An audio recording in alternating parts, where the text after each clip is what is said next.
O dia está chegando da vinda do Senhor Jesus Cristo. Bom, isso significa muitas coisas, entre elas que os juízos de Deus deverão cair sobre a terra para despertar esse mundo da necessidade de tomar uma decisão quanto ao Evangelho, aceitar o Evangelho da salvação. Vamos ler nas Escrituras como se geram esses juízos. No capítulo 6 de Gênesis, nos fala qual era a situação do mundo nessa época.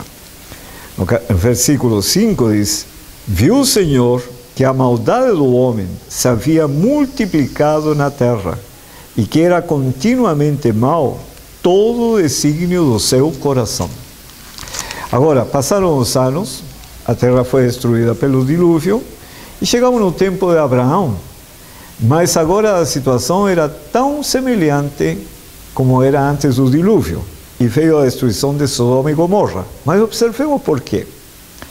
No capítulo 18 de Gênesis, versículo 20 e 21, diz o Senhor: disse mais o Senhor, com efeito, o clamor de Sodoma e Gomorra tem se multiplicado, e o seu pecado se tem agravado muito.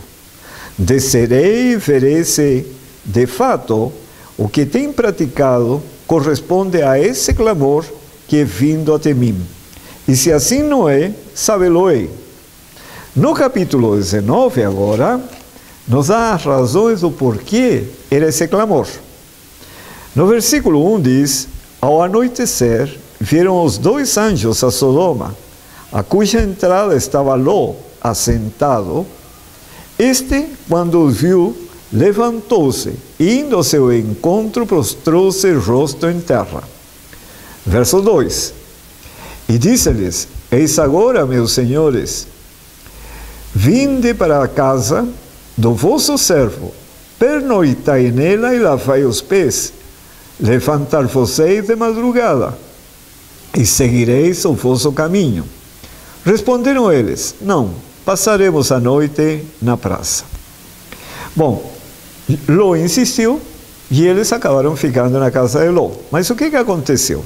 No verso 4: mas antes que se deitassem os homens daquela cidade, cercaram a casa os homens de Sodoma, tanto os moços como os velhos, sim, todo o povo de todos os lados, e chamaram por Ló e lhe disseram: onde estão os homens que à noitinha entraram em tua casa? Traze-os fora para nós, para que abusemos deles. Esse era o grande pecado que havia em Sodoma e Gomorra. Não era apenas práticas ilícitas, mas a questão de tentar impor aos outros essas práticas.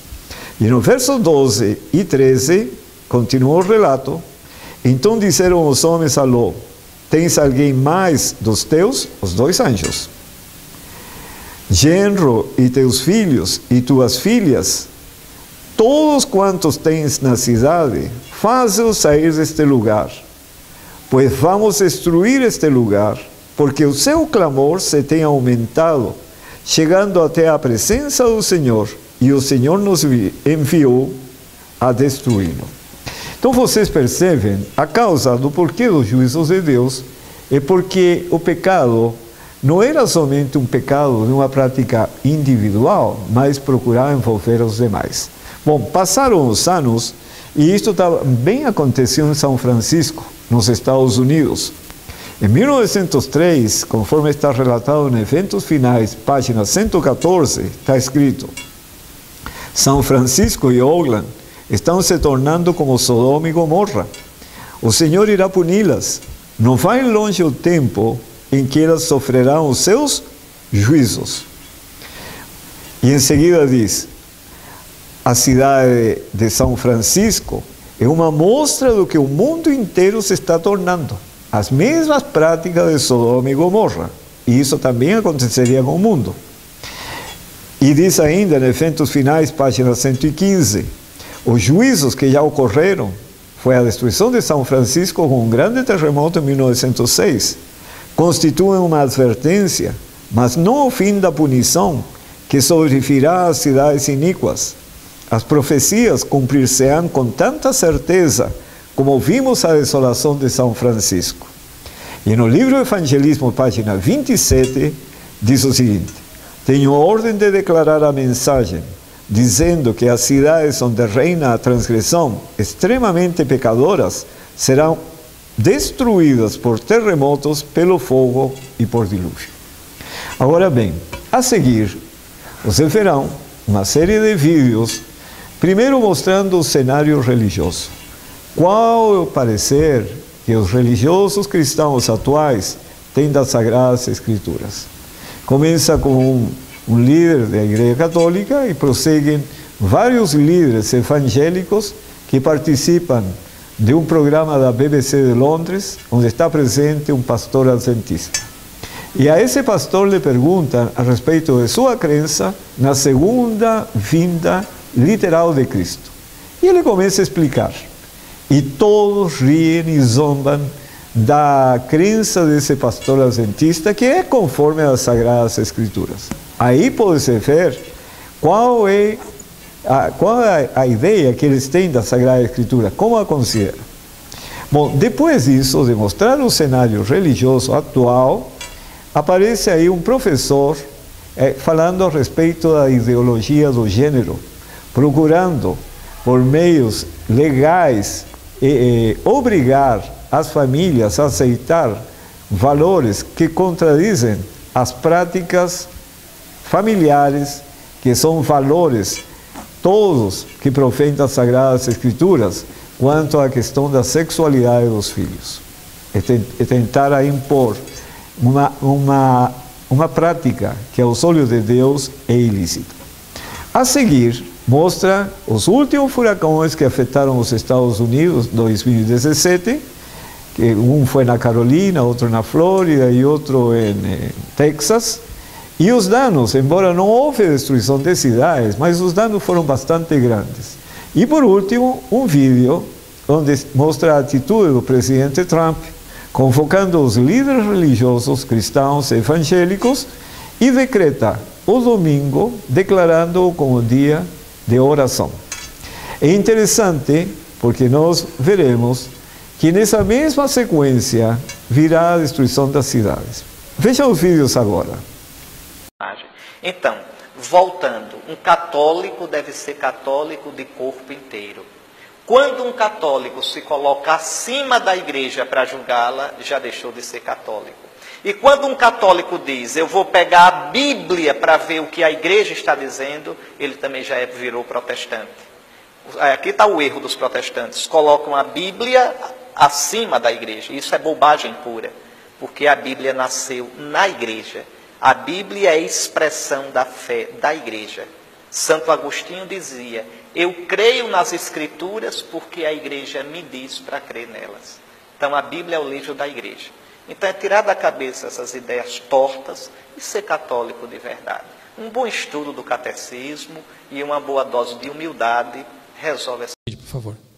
Pastor, from the Seventh-day Adventists, do you believe that the end is coming? Not necessarily this year, but you believe it is coming. What will happen? Yeah, I believe the end is coming. What will happen is, according to the biblical record, Christ will descend from heaven with his angels, and he's coming to take those who have accepted him and been saved by his grace. Can I just, will this literally happen? It will literally happen. The sky will... There'll be the sound of the trumpet, there'll be the voice of the archangel, there'll be the appearance of Christ, literally, with his angels. Yeah. He's coming to take those who have accepted him and believe in him and rescue them from this earth. He's going to bring in justice and righteousness.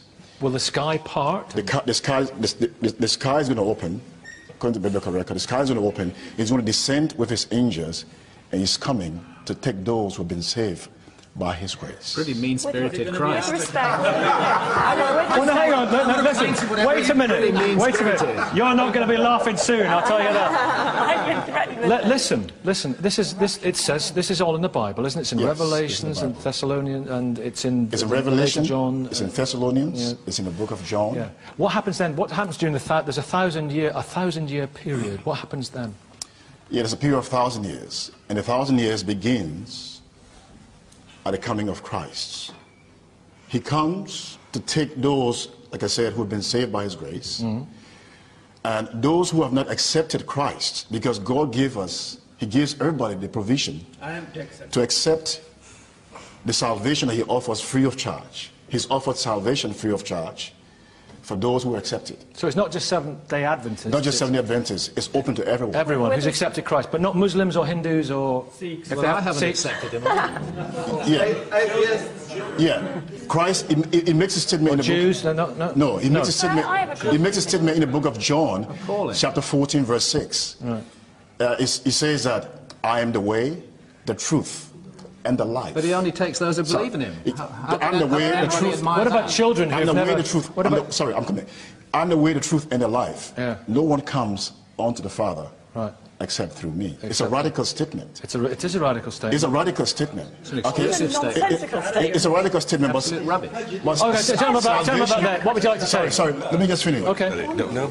So what I say is that salvation comes through only Christ. Salvation comes through him. So, okay, so but we've got a vision, if that's the right word, of what's going to happen, and it's in the Bible. It's in the Bible. It's fundamentalism we're talking about, and fundamentalism produces problems in all major world religions, and it produces problems in Christianity. You're cherry-picking, This is a Stephen. fundamentalist interpretation of Scripture, which actually misunderstands a very poetic piece of writing in the book of Revelation. It misunderstands Paul's view that the kingdom was coming immediately, not in 1,000, 2,000 years' time, but that was, we now know, a misunderstanding of Paul and the early Christians. They thought Christ was coming back again. We now work on an entirely different basis in the mainstream. It's in the New Testament. But so what? There are things in the New Testament, Nicky, which we actually have to reinterpret in the light of biblical criticism and modern understanding of Scripture. And this fundamentalist approach doesn't work. Programa que foi ao ar pela BBC de Londres, com tremenda audiência. Você estaria preparado para isso? Viram como as pessoas aplaudiram o liberal, o teólogo liberal, um sacerdote, enquanto riam, debochavam daquele que crê que Cristo vai voltar? Você está pronto para isso? Para enfrentar essa posição? Para ser taxado injustamente de fundamentalista porque você crê que Cristo prometeu voltar? Porque as palavras de Cristo são verdadeiras. E eles vêm dizer que não, foi um equívoco de Paulo. Jesus não vai voltar. Adão e Eva, isso é história para boi dormir. Como assim? Você é fundamentalista e você vai ter coragem de defender até o fim a palavra de Deus e a sua crença nela? Estará disposto, como os primeiros cristãos, a morrer por essa crença? Não a matar, como fazem fundamentalistas, mas a morrer por ela. É bem diferente, né? O número de crianças confusas sobre o próprio sexo está explodindo. E você, quer que o seu filho faça parte dessa estatística? Acredito que não, pois a ideologia de gênero desconstrói a identidade humana por onde ela passa. Você sabia que na Inglaterra, nos últimos 5 anos, subiu 1000% o número de crianças que se submetem a tratamento transgênero? E na Escócia, mais de 500% apenas nos últimos 4 anos? Isso não é por acaso. O número de crianças confusas a respeito do próprio sexo está explodindo nos países que promovem a ideologia de gênero em suas escolas. E por que isso? Simples.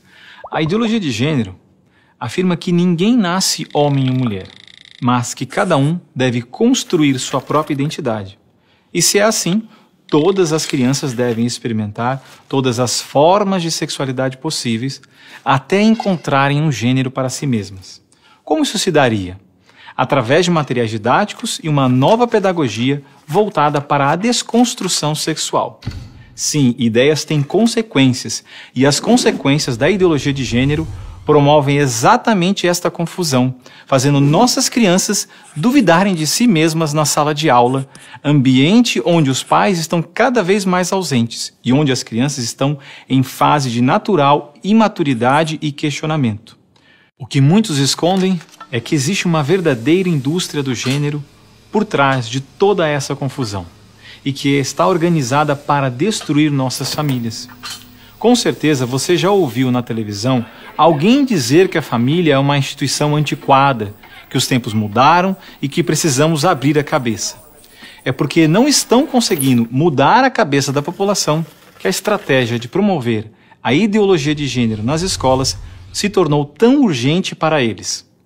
Foi por isso que em 2014, quando o Congresso votou a proposta de Plano Nacional de Educação, deputados e senadores retiraram todas as referências à ideologia de gênero do seu texto, respeitando assim a vontade expressa do povo brasileiro que rejeita essa ideologia. Em 2015, quando chegou a hora de se votar os planos estaduais e municipais de educação, o MEC, atropelando a decisão do Congresso, tentou impor silenciosamente o gênero aos estados e municípios. Depois que o gênero já havia sido rejeitado pelo Congresso, por meio da Segunda Conferência Nacional de Educação, o CONAE 2014, o MEC produziu um documento que depois seria transmitido a todos os estados e municípios, definindo a questão do gênero como diretriz educativa, e ainda por cima, como se tivesse sido aprovado pelos deputados e senadores. A trapaça se encontra em inúmeras páginas do documento. Vamos dar apenas alguns exemplos. Na página 25, o MEC afirmava que a União, os estados e os municípios deveriam promover a diversidade de gênero. Veja, não estão falando em respeitar a diversidade de gênero, mas sim em promovê-la.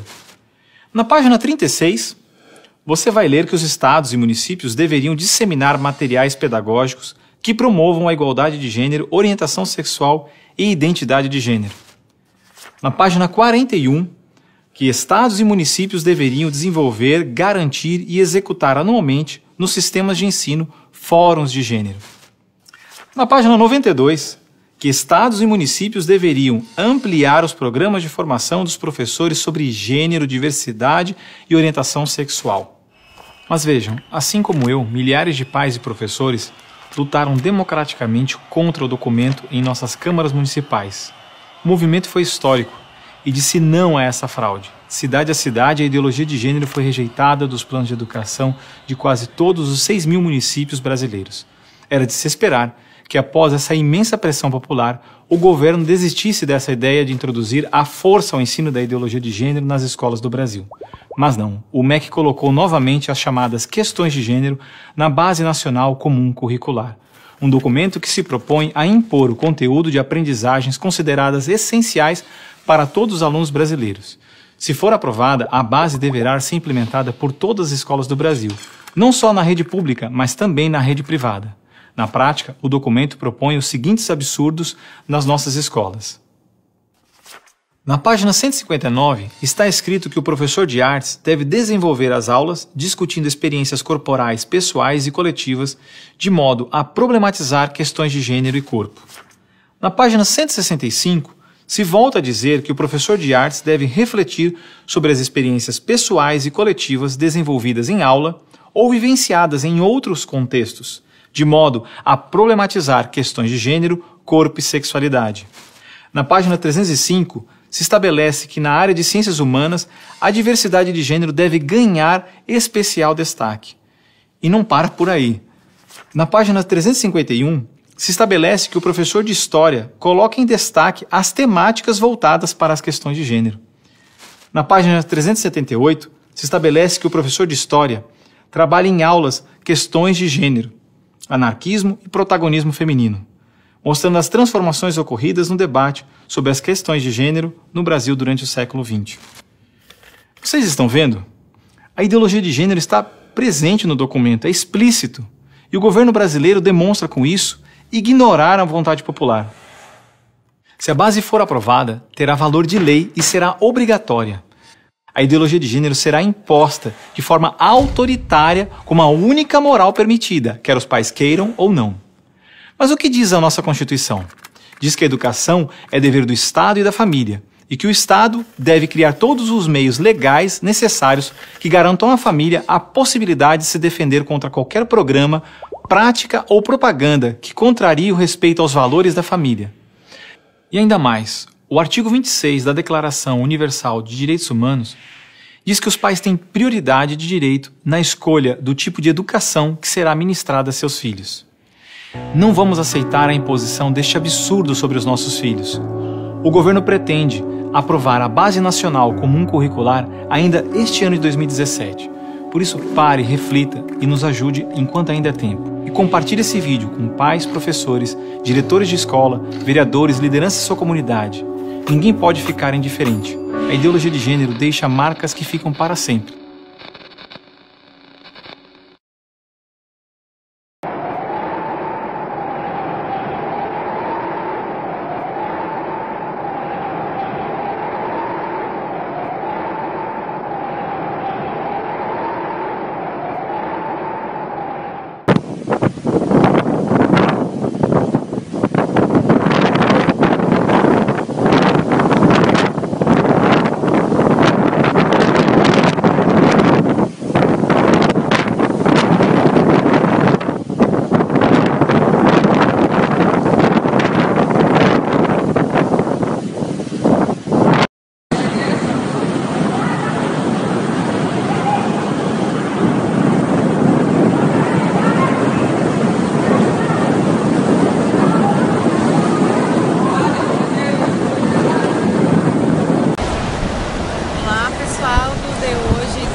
Está praticamente impossível de gravar, os ventos já passam mais de 200 km por hora. Apesar do furacão não passar em Miami, ele já está indo para a costa oeste, ele está em Key West, indo para Marathon, mas a gente já sente todo o efeito, todo o impacto dele. O olho do furacão não passa aqui em Miami, mas a gente já está sentindo os efeitos dele. Aqui é a principal avenida downtown em Miami, que é a Avenida Biscayne Boulevard, totalmente alagada pelo mar. A gente consegue enxergar e olha a força do vento.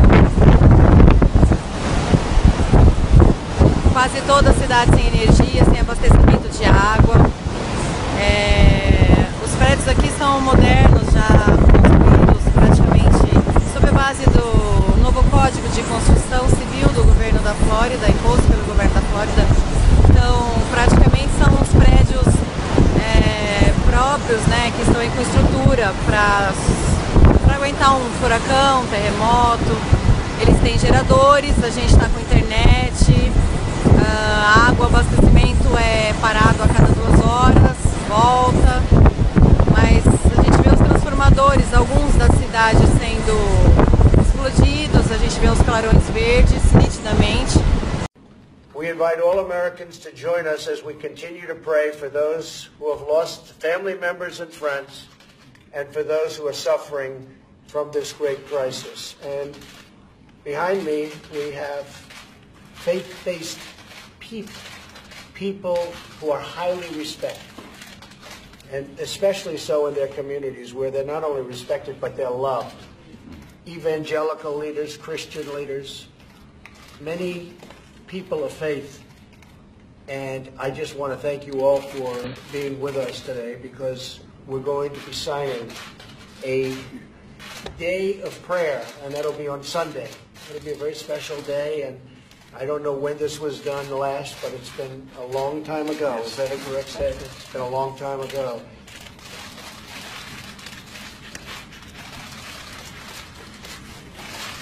Okay.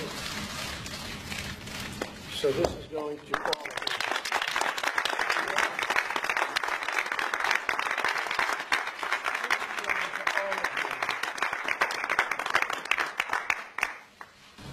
Mr. President, I think it goes without saying that at a moment like this, we all come together as Americans.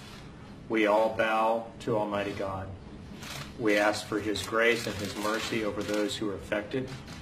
And we thank you, the Vice President, and your entire team, FEMA, everything you're doing to deploy every resource of government to help those who've been affected.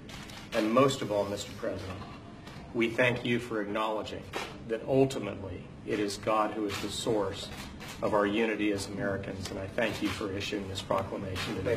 Thank you. I appreciate it. Pastor Jervis? Yes. Prayer? Let's pray together, may we? Yes. Father, your word says, if your people who are called by your name will humble themselves and pray and seek your face, you will forgive their sins and heal their land. Father, I thank you that we have a president, President Donald Trump, who believes in the power of prayer. We thank you for a vice president like Vice President Pence, who works alongside of him. And we thank you that the president had the wisdom to call our nation right now for a day of prayer this coming weekend. Father, this is what we need. We pray for healing for our country. Yes. We pray for physical healing for those who have suffered the devastation from Hurricane Harvey. Father, be with them. Provide for their needs. Help us to be the embodiment of Jesus Christ as we minister to them. But Father, we also want to pray for spiritual healing, emotional healing for our country. This country has been bitterly divided for decades upon decades, and now you have given us a gift. President Donald Trump, who wants to bring healing to this country, and he is bringing healing to this country. And I pray that you would give him and Vice President Pence the wisdom they need to truly make our country the country you want us to be. We want America to be great again, and we can know that America can only be great if America is good. And we know we have a president who wants to make America good. I pray your blessing upon him, the First Lady, their family. Give them wisdom as they seek to honor you. And we pray this in the name of the Lord Jesus Christ, who came and died and rose again, that we might have eternal life. It's in his name that we pray. Amen. Amen. Beautiful. Thank you very much. Vocês perceberam a sequência natural? Vemos primeiro a questão da ideologia do gênero, depois os juízos de Deus sobre as cidades e, por último, a posição dos Estados Unidos decretando o domingo como um dia de oração. Mas isso está revelado que quando as cidades forem destruídas, então sairá o decreto impondo o domingo como dia de adoração. E como esse problema será uma realidade em todas as cidades do mundo, então todos os povos e nações aderirão ao domingo como dia de adoração, contrariando a explícita declaração de Deus, mostrando que o sábado é o dia do Senhor. O tema que se segue, nós vamos estudar em detalhes os eventos que se iniciam com o decreto dominical, como ele é gerado, é fruto dessa destruição de cidades, e quais irão a seguir até a vinda do Senhor Jesus. We invite all Americans to join us as we continue to pray for those who have lost family members and friends, and for those who are suffering from this great crisis. And behind me, we have faith-based people who are highly respected, and especially so in their communities where they're not only respected, but they're loved. Evangelical leaders, Christian leaders, many people of faith. And I just want to thank you all for being with us today, because we're going to be signing a day of prayer, and that'll be on Sunday. It'll be a very special day, and so I'm going to sign it, and then a few of the folks will say a few words, and Pastor Jeffress will say a prayer for not only the people so affected, so horribly affected by Hurricane Harvey, but for the people of our nation, and in fact the people of our world. Bom estudo. E vamos ver que estamos tão perto da vinda do Senhor Jesus que precisamos preparar-nos para o encontro com Ele. Que o Senhor nos abençoe.